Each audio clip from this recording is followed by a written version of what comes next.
필리포 교인들이 감옥에 갇혀 있는 바울을 위해서 모금을 해서 에바브로 디도 편에 로마로 보냈습니다. 이것을 바울이 잘 받아서 유용하게 쓸 것입니다. 그리고 에바브로 디도는 다시 필리포 고향 교회로 돌아가기 준비하고 있습니다. 이때 필리포 교회에 바울이 편지를 써서 보낸 것이 오늘 빌립보서입니다. 이 편지에서 바울이 끝부분에 가서 여러분들에게 나를 사랑해서 내게 보내진 성금, 이거 참 고맙게 잘 받았습니다. 그 문제에 대해서 고마움을 또렷하게 표현합니다. 그럼에도 바울이 진정으로 바라는 것은 여러분들이 보내는 돈을 내가 의존하는 것이 아니라 하나님을 내가 진정으로 신뢰합니다.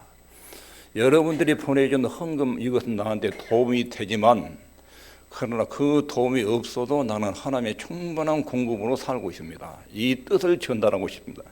그러나 여러분들이 이것을 돕지 않았어도 나는 충분하게 주님의 공급과 은혜 속에 살 수 있습니다. 이 감정도 동시에 전달하고 있습니다.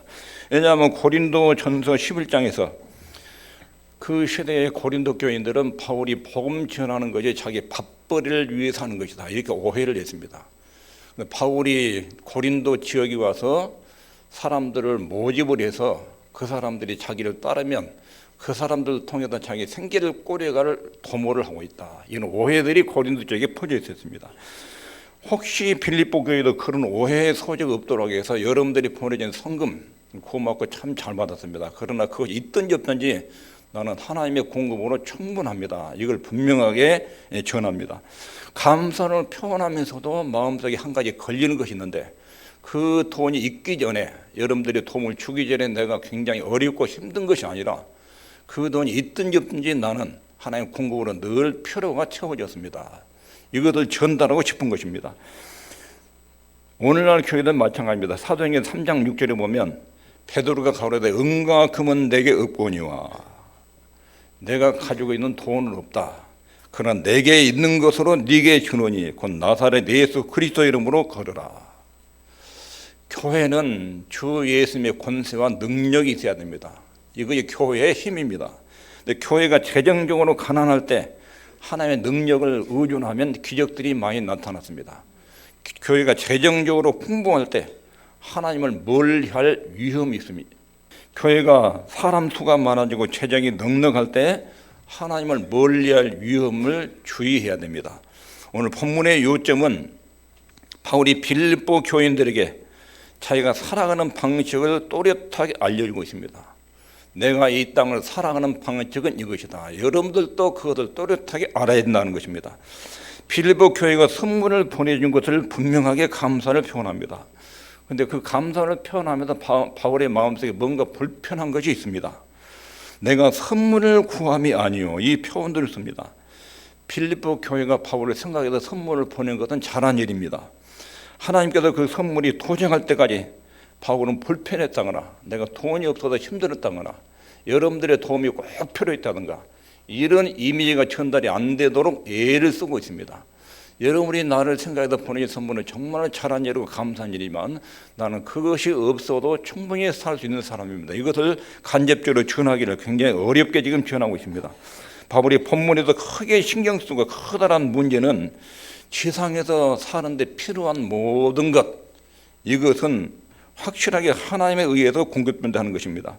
빌립보서 4장 15절에 보면 빌립보 사람들아 너희도 알거니와 복음의 시초에 내가 마게도냐를 떠날 때에 주고받는 내 일에 참여한 교회가 너희 외에 아무도 없었다. 내가 수많은 교회를 개척했지만 내가 선교하는 데 필요한 선교 후원금을 보낸 교회는 너희들 뿐이었다. 빌립보의 한 교회만 거기에 참여했다는 것입니다.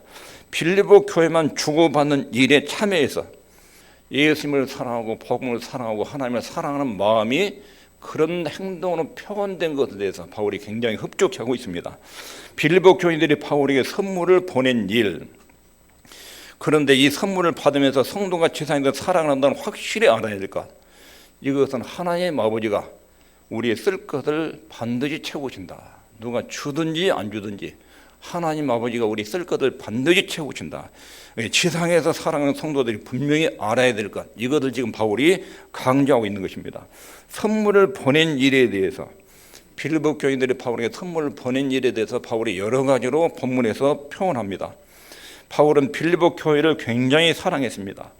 그것은 그들이 뛰어난 그리스도인들입니다. 다른 교회들은 바울의 성교 후원금에 대해서 무관심했습니다. 그러나 바울이 감옥에 있는 것을 보고 그들은 뭔가 바울에게 도움을 주어야 되겠다고 생각한 것입니다. 이 상황을 재구성하면 빌립보 교인들이 이방인이고 바울은 유대인입니다. 그 당시 이방인과 유대인은 우리나라 사람과 일본 사람들 이런 민족 감정보다 훨씬 깊은 고리 있었습니다. 유대인들은 이방인들을 개처럼 무시했습니다. 양쪽 사이에는 굉장한 적대감이 있었습니다. 이방인과 유대인 사이에는 미움과 증오가 깊이 뿌리박혀 있었습니다. 유대인들은 이방인들은 하나님을 모르는 사람 이래가지고 굉장히 야만 인으로 취급했습니다. 그래서 인간 취급을 안 하고 개처럼 여겼습니다. 이게 유대인들이 이방인을 보는 시각입니다. 이런 시각을 느낀 이방인들은 유대인들의 거만함에 대해서 굉장한 거부감, 불편함을 가지고 있었습니다. 유대인 민족들 저들은 조그만 나라인데 우리를 아주 개무시한다고 아주 유대인들을 이방인을 싫어했습니다. 그런데 유대인인 바울이 이방인은 빌립보 사람들에게 복음을 전했습니다. 그리고 그들을 굉장히 소중한 인격적으로 섬겼습니다. 이방인들이 유대인의 이 태도를 보고 상당히 충격을 받았습니다. 그때 빌립보에 유대인 한 사람이 와서 복음을 자기들이 전하고 그 사람들은 그 복음을 듣고 예수 그리스도의 복음과 은혜, 하나의 큰 사랑을 경험했습니다. 그리고 예수 믿는 공동체인 빌립보 교회를 형성했습니다. 후에 빌립보 교인들은 바울이 어려운 처지에 있다는 것을 알고 그 바울을 돕기 위해서 온 힘을 다해서 헌금을 모금해서 보냅니다. 바울로부터 영적인 큰 선물을 받아도 빚진 마음이 있었는데 바울이 어려움을 당했다니까 우리가 이때 도와야 된다. 그래가지고 모금을 해서 보낸 것입니다. 그들은 자기들에게 복음을 전하는 바울이 굉장히 그 바울을 사랑했습니다. 그래서 빌립보 교회가 보낸 헌금의 표는 바울에 대한 깊은 사랑이 그 속에 담겨 있습니다. 그들은 자기들에게 복음을 전해준 바울을 굉장히 사랑했습니다.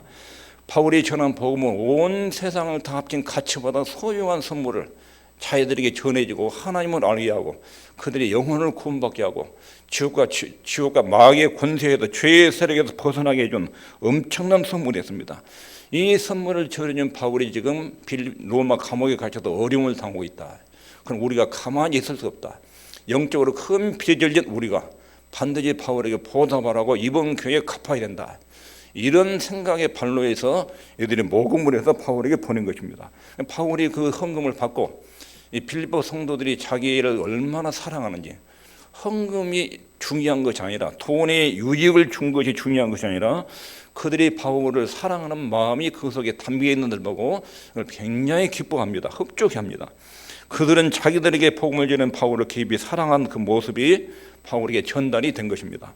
바울이 궁핍에 처해 있고 고난을 받을 때 그들은 무언가 도와주는 필요성을 느꼈습니다. 우리가 영적으로 빚을 지었으니까 뭔가를 바울에게 이번 기회에 갚아야 된다. 이런 그런 부담감을 가지고 사랑을 표현한 것입니다. 이런 헌신에 대해서 하나님은 그것을 굉장히 기쁘게 보셨습니다.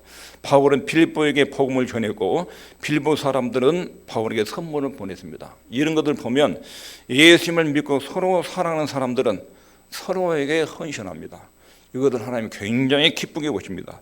고린도후서 9장 7절에 하나님은 즐겨내는 자를 사랑하느니라. 즐겁게 섬기는 자들 하나님이 굉장히 기뻐하신다. 그런 뜻입니다.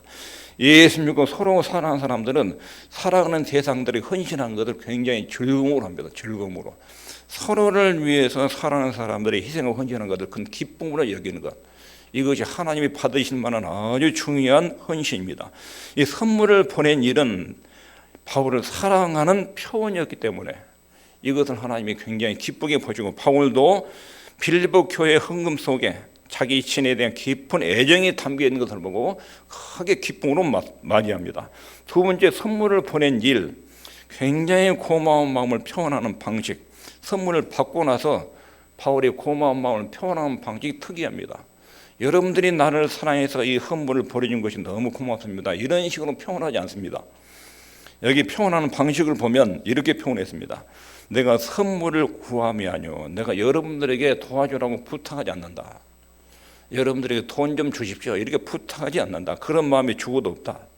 근데 여러분들이 선물을 나한테 보낸 그 일이 여러분 자신에게 돌아올 유익이 있다.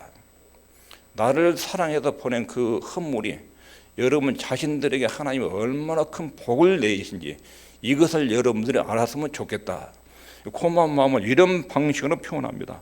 도와줘서 정말 고맙다, 이런 뜻이 아니라 여러분들이 나를 사랑하는 그 행동은 하나님께서 여러분들에게 큰 복을 주고 미래를 복을 쌓는 그런 행동이라는 것입니다.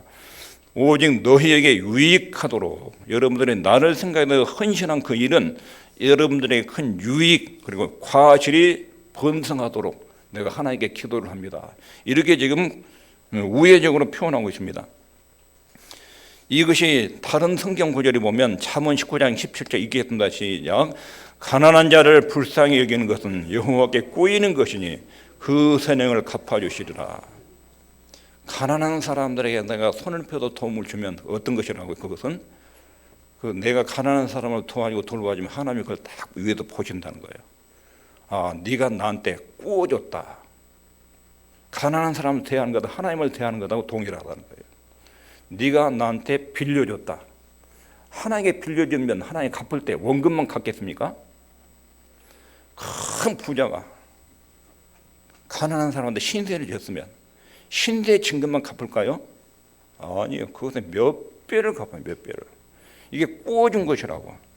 하늘에 계신 하나님이 하나님의 아들, 딸들이 하나님의 은혜와 사랑을 생각해서 이웃의 어려운 이웃을 돌보는 손길을 베풀면 하나님 그걸 보시고 하나님이 너 나한테 꾸어줬다, 나한테 빌려줬다, 그럼 내가 갚으마. 그리고 그 선행을 갚아준다.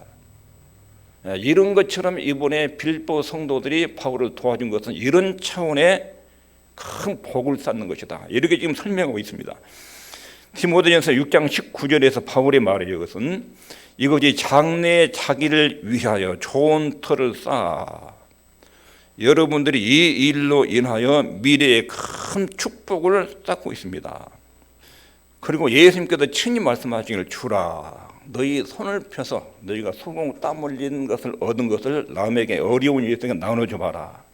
그러면 너희에게 하나님이 줄 것인데 후히 주고 누르고 흔들어 넘치도록 너희에게 갚아준다. 우리는 남에게 도움을 주면 내 것이 일단 손실이 돼요. 내 것이 없어진다고요. 내가 힘들게 번 돈을 저 사람이 공짜로 먹은 것 같아서 괘씸해서 안 주는 거예요. 안 줘. 네 것은 네가 버려야지 왜 내가 주냐. 근데 그 사람의 능력으로 어떻게 살 수가 없어서 그럴 때 내가 그 사람의 도움을 주면 그 장면을 하나님 보셔요. 그리고 후회되어 누르고 흔들어 넘치도록 줄 것이다. 선물을 보낸 일, 선물 받은 고마운 마음을 바울은 그런 식으로 표현했습니다. 여러분들이 도움이 아니었으면 내가 큰일 날 뻔했는데 도와줘서 너무 고맙다. 이런 식으로 표현하지 않고 여러분들의 헌신, 이것은 하나님께 상을 받고 미래에 큰 복을 쌓는 방식입니다. 이렇게 지금 우회적으로 표현하고 있습니다. 그리고 선물을 드린 것, 여러분들이 나를 도와준 그것은 하나님께 선물을 드린 것입니다. 여기 있겠습니다. 시작. 내게는 모든 것이 있고 또 풍부한지라 애바보로 디도편에 너희의 준 것을 받음으로 내가 풍족하니 이는 받으실 만한 향기로운 제물이요 하나님을 기쁘시게 한 것이라. 내게는 모든 것이 있고 여러분들이 도움이 없어도 나는 풍부합니다. 근데 애바보로 디도편에 보내준 헌금은 내가 받음으로 더 풍성해졌습니다. 여러분들 그 헌물은 하나님이 받을 만한 향기로운 제물입니다. 나를 도와줬지만 이것은 하나님께 드린 것입니다. 하나님을 기쁘게 한 것입니다. 이렇게 표현하고 있습니다. 바울은 사실상 이렇게 말하고 있는 거예요. 너희가 보낸 선물은 내가 받은 것일 뿐 아니라 그 선물은 하나님께서도 받으셨다. 하나님 보기에 향기로운 제물과 같다. 하나님을 기쁘시게 했다. 예수님을 사랑하며 섬기는 일은 향기로운 제물과 같다. 우리가 궁핍한 이들을 돕는 모든 행위는 향기로운 제물입니다. 이건 하나님께 상달이 됩니다. 빌립보 교인들이 감옥 안에 있는 바울을 돕는 그 행위는 하나님이 받으시는 제물. 바울은 이렇게 표현했습니다. 성도가 가난한 이웃을 향해서 손을 펴는 것, 이건 하나님께 드리는 헌물이고 하나님 받으실 만한 향기로운 제물이라는 것입니다. 선물을 이렇게 표현해서 사랑의 표현, 그리고 하나님의 복을 누적시키는 행동, 하나님께서 받을 만한 제물. 바울이 이런 선물에 대해서 이렇게 해석했고, 네 번째로는 하나님이 여러분들에게 풍성하게 쓸 것을 채워줄 것입니다. 여기 있겠습니다. 시작. 나의 하나님이 그리스도 예수 안에서 영광 가운데 그 풍성한 대로 너희 모든 쓸 것을 채우시리라.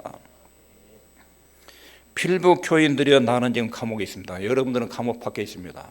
감옥 밖에 있는 여러분들이 감옥 안에 있는 나를 도와주고 있습니다. 그러나 언젠가 이 상황이 바뀔 수 있습니다. 여러분들이 감옥 안에 처한 것처럼 궁핍과 위기와 어려움을 만날 때가 올 수도 있습니다. 그러나 그때 염려하지 마십시오. 풍성하신 하나님이 그때도 여러분의 필요를 정신적으로, 영적으로, 육체적으로 채워줄 것입니다. 이렇게 지금 약속하고 있습니다. 내가 어떤 상황에 있어든지 자족하는 비결을 배웠습니다. 여러분들도 어떤 상황에 있어든지 자족하는 비결을 배워야 됩니다. 이 세상을 살아가는 동안 풍부할 때도 있고 가난할 때도 있는데, 어려울 때도 있고 힘들 때도 있고 즐거울 때도 있는데, 어떤 상황 속에서도 자족하는 비결을 배워야 됩니다. 그 비결은 19절 이거예요. 하나님께서 그 상황에 따라서 필요를 채워줄 것입니다. 그것이 자족하는 비결입니다. 세상의 필수적인 성도들의 태도예요. 내게 능력 주시는 자 안에서 내가 모든 것을 할 수 있느니라. 어려울 때는 어려울 때도 하나님의 도움이 있고, 풍부할 때는 풍부한 대로 하나님의 도움이 있어서 하나님 멀리하지 않게 하고, 어려울 때는 낙담하지 않도록 은혜를 주시고, 그것이 능력 주시는 자 안에서 모든 것을 할 수 있다는 고백입니다. 그리고 마태복음 6장 25절부터 33절에 보면 내일 일을 위하여 염려하지 말라. 목숨을 위하여 무엇을 먹을까 무엇을 마실까 염려하지 말라. 먹고 살까 염려하지 말라. 들의 백합화가 어떻게 자라는가 생각해 보라. 한날 겨루면 그날에 족하다. 이런 내용들을 지금 여기에 담아서 지금 반복하고 있습니다. 영광의 하나님이 너희 모든 쓸 것을 채워줄 것이다. 예수 믿는 사람들의 주된 문제는 이것을 잘 모릅니다. 영광의 하나님이 내 필요를 채워준다. 이것을 자꾸 내가 안 믿으려고 그러고 내게서 빼버리고 손해를 많이 봅니다. 우리는 우리 자신에게서 은혜의 부유로움, 이것이 얼마나 크게 우리에게 작용되겠는지 이것을 잘 인정하지 않고 거기서 많이 손해를 봅니다. 세상의 지혜를 가지고 하나님의 복을 너무 제한합니다. 모든 필요를 채워준 하나님의 풍부함을 내가 지혜로 자꾸 막습니다. 이렇게 안 된다, 못 된다. 이 상황에서 어떻게 되느냐. 이렇게 엄청난 손실을 보고 있습니다.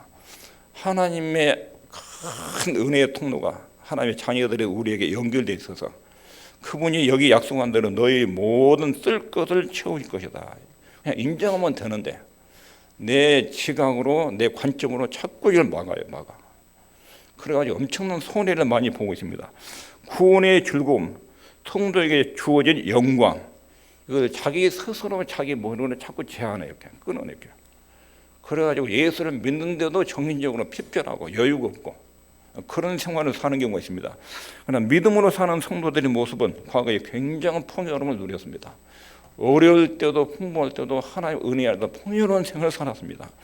그 풍성한 대로 너희 모든 쓸 것을 채우시리라. 여기 19절 내용을 또 분석해서 보겠습니다. 여기 하나님의 큰 약속의 크기가 나오죠. 나의 하나님의 영광 가운데 그 풍성한 대로. 하나님의 능력과 권세는 끝이 없습니다. 하나님의 풍요로움은 우리 상상을 초월합니다. 이것을 인정하십니까? 그러니까 내 생각을 자꾸 한계, 내 생각으로 하나님의 복을 한정을 치면 안 돼요. 제한하면 안 돼요. 기도할 때 하나님은 내가 아는 것보다 훨씬 더 위대하십니다. 하나님은 내가 아는 것보다 훨씬 더 풍부하십니다. 내 생각을 열어주십시오. 그리고 그 하나님을 느끼게 해주십시오. 이렇게 기도해야 돼요. 내가 어려서부터 늦기까지 의인이 버림을 당하거나 그 자손이 걸식함을 보지 못했다. 하나님을 제대로 섬기고 하나님을 아버지 믿는 사람이 걸식을 당하거나 그 자녀들이 잘못된 것을 본 적이 없다. 다윗이 하나님의 공급이 또렷하게 이루어지고 너무 확실하게 이루어지더라. 이런 이야기입니다. 하나님의 약속의 크게 영광 가운데 풍성한 대로 하나님이 굉장히 광대하신 분이에요. 큰 분이에요. 하나님의 자녀로서 우리의 입장은 바울에 따르면 하나님은 내게 큰 관심을 갖고 계신다. 이것은 믿으십니까? 하나님이 내게 큰 관심을 갖고 계신다. 여기 표현의 첫 번째, 나의 하나님, 나의 하나님. 하나님이 모든 것을 주관하신다. 하나님이 물질 속의 부를 관리하시고 다스리고 계시다 하는 것입니다. 그 다음에 영광 가운데 그 풍성한 대로 하나님의 영광스러운 풍성함. 시편 24편 1절에 땅과 거기에 충만한 것과 세계와 그 중에 거하는 자가 다 여호와의 것이다. 전 우주가 하나님의 손에 있다. 이 땅의 모든 재물이 하나님의 손에 있어요. 우리 아버지의 손에 있어요. 시편 50편 10절에 이는 살림의 짐승들과 천산의 생초가 다 내 것이라. 하나님은 전 우주의 물질의 주인이에요. 왕이셔요. 그분이 우리 아버지시라고, 하나님이시라고요. 에베소 3장 20절에 우리 가운데 역사하시는 능력대로 우리 온갖 구하는 것이나 생각하는 것에 더 넘치도록 능히 하실 얘기예요. 하나님의 은혜의 풍요로움, 풍성한 하나님, 이것을 제한하지 말아라. 네 머리로 상식으로 하나님의 능력을 제한하지 말아라. 그리고 나의 하나님이 채우신다. 모든 쓸 것을 채우신다. 여기서 모든 여기에 제한이 없습니다. 우리에게 필요한 모든 것은 채우십니다. 정신적인 것인지 영적인 것이든지 육체적인 것인지 건강이든지 돈이든지 모든 쓸 것을 채우시라. 제한이 없이 쓸 것이 있으면 무엇이든지 문제가 되지 않게 채워준다는 것입니다. 하나님께서는 모든 것이 가능하고 모든 쓸 것을 채워줄 수 있습니다. 여기서 구분해야 될 것이 있습니다. 내게 꼭 필요한 것, 그리고 앞으로 있어야 될 것, 이걸 구분해야 됩니다. 내 욕심까지 하나님이 안 채웁니다. 내가 꼭 필요한 것은 반드시 채워줍니다. 사치품이 아니라 쓸 것을 약속합니다. 쓸 것, 우리의 필수적인 것, 쓸 것, 이것은 반드시 채우십니다. 그러나 내가 욕심은 안 채워줍니다. 모든 이런 말은 정신적인 것, 영적인 것, 육체적인 것, 필요를 채우십니다. 그리고 채우시리라. 여기에서는 풍성한 대로 채우시리라. 그리고 18절에서는 내게는 모든 것이 있고 또 풍부한지라. 내가 풍족하니. 전부 같은 말입니다. 채우신다, 풍부한다, 풍족하다. 이게 전부 다 같은 단어들입니다. 바울이 말하고 있는 내용은 이것입니다. 나의 하나님이 그리스도 예수 안에서 영광 가운데 그 풍성한 대로 여러분의 쓸 것을 만족하게 채워주실 것입니다. 하나님께서는 여러분에게 참으로 필요하다고 생각하시는 모든 것을 풍족하게 채워줄 것입니다. 모든 사람에게 이 약속을 준 것이 아닙니다. 그리스도 예수 안에서. 이 약속은 모든 사람을 향한 것이 아닙니다. 예수님 안에서 주어집니다. 예수님을 통해서 공급이 되는 약속입니다. 하나님의 모든 풍성함은 예수님을 통해서만 임합니다. 하나님과 특별한 관계에 있는 사람들에게만 임합니다. 하나님의 자녀들에게만 해당됩니다. 예수 믿지 않는 사람에게는 해당되지 않습니다. 예수 믿고 그분과 연합되고 그분의 지체가 된 사람들, 이 사람들에게 이 약속이 제한적으로 해당됩니다. 하나님은 자기 백성을 자신에게 부릅니다. 자기하고 독특한 아버지 아들의 관계를 맺습니다. 그리고 아버지로서 아들 딸의 문제를 책임지십니다. 이것이 그분의 자녀들에 대한 약속입니다. 이 약속은 하나님의 자녀들에게 준 약속입니다. 이 약속의 확실성에 대해서 나의 하나님이 채워준다. 바울은 이것을 너무 강력하게 확실하게 말합니다. 그리고 바울의 평생 동안 그런 하나님을 경험하고 살았습니다. 바울이 알고 있고 확신하고 틀림이 없다. 우리가 예수님 안에 있다면 하나님은 우리와 특별한 관계에 있다. 하나님이 내 아버지고 나는 그분의 아들, 딸이다. 그리고 우리는 신의 성품에 참여한 자들이다. 우리는 하나님의 가족 구성이고 하나님의 소속되어 있다. 마귀에게 소속된 것이 아니라 하나님께 소속되어 있다. 우리가 예수님 안에 있다면 하나님의 기업, 하나님의 재산을 물려받을 사람들이다. 하늘의 엄청난 재산을 상속할 물려받을 사람입니다. 이렇게 하나님과 놀라운 인격적인 관계 있는 사람들에게 하나님은 우리 아버지입니다. 우리 아버지.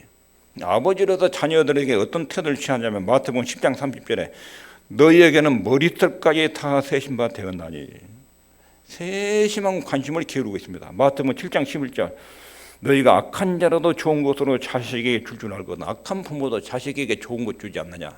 하물며 하늘에 계신 너희 아버지께도 구하는 자에게 좋은 것으로 주지 않겠느냐. 모든 부모는 자식의 필요를 살핍니다. 부모의 수준에다 자녀가 뭐가 필요한지를 항상 예민하게 봅니다. 이야기 안 해도 때가 되면 부모가 알아서 챙겨줍니다. 하나님은 우리의 부모이십니다. 우리 아버지. 악한 부모도 자식에게 그 정도는 채워주는데 하늘에 계신 너희 아버지께서 너희의 필요를 그런 정도로 안 채워주겠느냐. 이거보다 더 큰 복이 있습니다. 로마서 5장 10절에 하나님과 우리가 원수 되었을 때 그 아들을 죽이셨다. 하나님과 우리가 원수지가 있는데 자기 아들을 십자가에 죽이시고 여러분과 저를 아들 딸로 삼으셨다. 자기 아들을 희생해서 나를 위해 주었는데 그 외에 모든 좋은 것 이것을 너에게 안 주겠느냐. 아들을 주신 하나님이 너희들이 먹을 것과 마실 것과 입을 것 그런 일시적인 문제에 대해서 외면하시겠느냐. 자기 아들을 나를 위해서 죽이신 분이 사소한 것을 안 주겠느냐. 나의 하나님은 그리스도 예수 안에서 영광 가운데 그 풍성한 대로 너의 모든 쓸 것을 채우시리라. 이 하나님의 약속은 절대적입니다. 우리는 하나님의 아들 딸로서 하나님이 내 아버지고 내 필요를 반드시 채우신다. 이것을 확실하게 믿어야 됩니다. 안 믿으면 그만큼 손해를 봅니다. 불안하고 공급을 못 받는 손해의식, 피해의식이 생깁니다. 여기까지 말씀을 정리하면 첫 번째, 성도가 지상에서 살아가면서 확실하게 알아야 될 것이 있습니다. 이 땅에 앞으로 얼마나 살지 모르지만 확실하게 알아야 할 것 있겠습니다. 시작. 하나님 아버지가 쓸 것을 채우신다. 우리가 뭐가 필요한지 하나님이 정확하게 감지하십니다. 그것을 우리가 기도하면 더 좋지요. 근데 몰라가지고 기도를 못해도 하나님이 그걸 감지하시고 채우십니다. 이걸 늘 기억해야 됩니다. 하나님은 나의 쓸 것을 반드시 채워준다. 내가 어떤 상황에 처해 있는지, 무엇 때문에 어려워하고 있는지, 무엇 때문에 눈물을 흘리고 있는지 하나님이 정확하게 아십니다.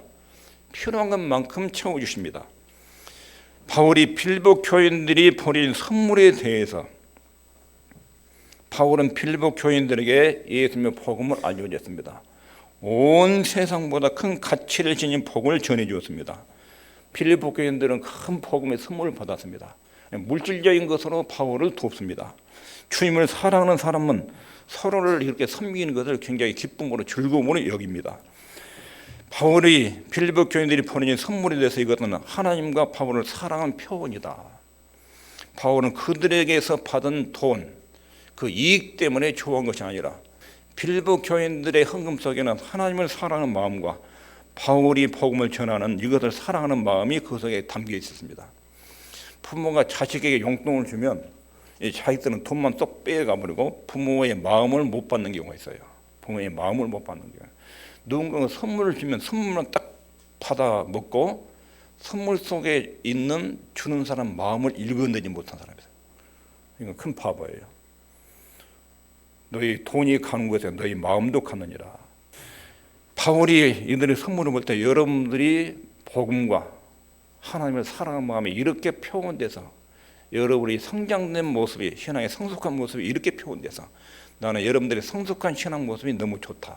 바울이 누리는 즐거움이었습니다. 두 번째로 여러분들이 이런 희생과 헌신, 섬김 때문에 하나님으로부터 풍성하게 복을 받게 될 것입니다. 이 믿음의 태도, 하나님을 사랑하고 사역자를 사랑하는 그 태도가 하나님의 큰 복을 누릴 수 있는 태도입니다.